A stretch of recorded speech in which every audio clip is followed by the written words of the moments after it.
going to do a transaction with related parties, you want to be really careful, particularly when you're buying the replacement property from a related party.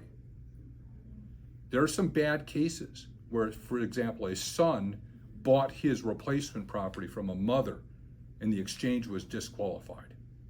The IRS has taken these rules that were really designed to prevent abuses by big corporations, and they've applied them strictly to little mom and pops that were probably unaware of the restriction in the first place. It's a real trap for the unwary.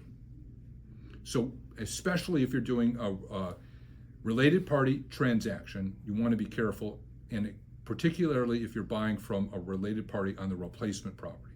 Well, where do we see this most often? Farms.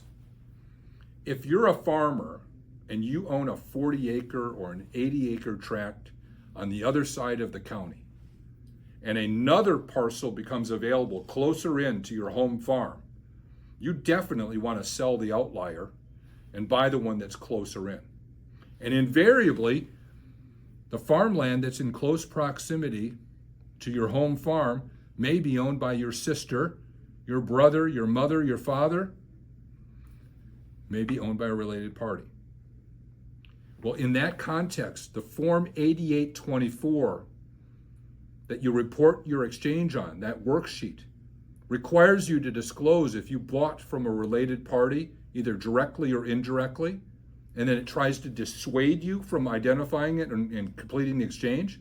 But then it says, nevertheless, if you're going to report it as an exchange, you have to provide a written narrative of why this isn't part of a scheme to avoid the imposition of the tax.